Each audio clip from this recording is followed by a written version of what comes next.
Des verres levés à la santé de l'émir du Qatar, son Altesse, Cheikh Tamim bin Hamad Al Thani, et à la délégation qui l'accompagne, mais également un toast pour saluer les relations excellentes d'il y a 24 ans entre les deux pays. Relations que l'on veut de part et d'autre davantage renforcées. Pour le président de la République, Alassane Ouattara, cela ne peut pas se faire sans instaurer un climat de stabilité et de confiance. Et le chef de l'État ivoirien d'indiquer que les grands chantiers de développement menés sous sa houlette après les crises socio-politiques vécues en Côte d'Ivoire vont dans ce sens. La Côte d'Ivoire, naguère reconnue comme un havre de paix et de prospérité en Afrique, a malheureusement connu durant une décennie une crise politico-militaire ainsi qu'une grave crise post-électorale en 2010. Fort heureusement, grâce aux efforts des Ivoiriens ainsi qu'au soutien des pays amis et des partenaires multilatéraux, la Côte d'Ivoire a renoué avec la paix et la stabilité.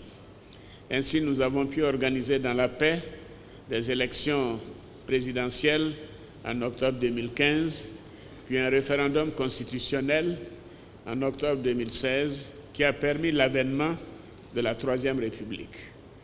De même, ces 5 dernières années, notre économie a affiché une croissance remarquable de près de 9% par an en moyenne, se positionnant ainsi comme l'un des marchés les plus attractifs du continent africain.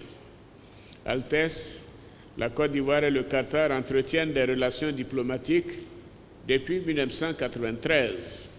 Cela se traduit par d'excellents liens d'amitié et de coopération, se sont enrichis par des visites réciproques de hautes personnalités qataries et ivoiriennes qu'il nous appartient d'encourager.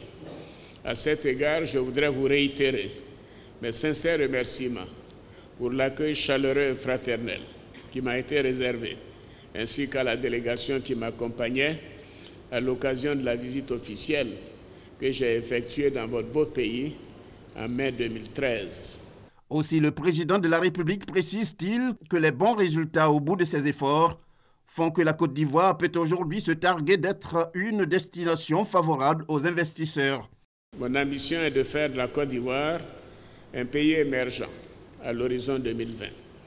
Dans cette perspective, le gouvernement a élaboré un plan national de développement 2016-2020 d'un montant d'environ 55 à 60 milliards de dollars, dont 60% sont dédiés aux investissements du secteur privé.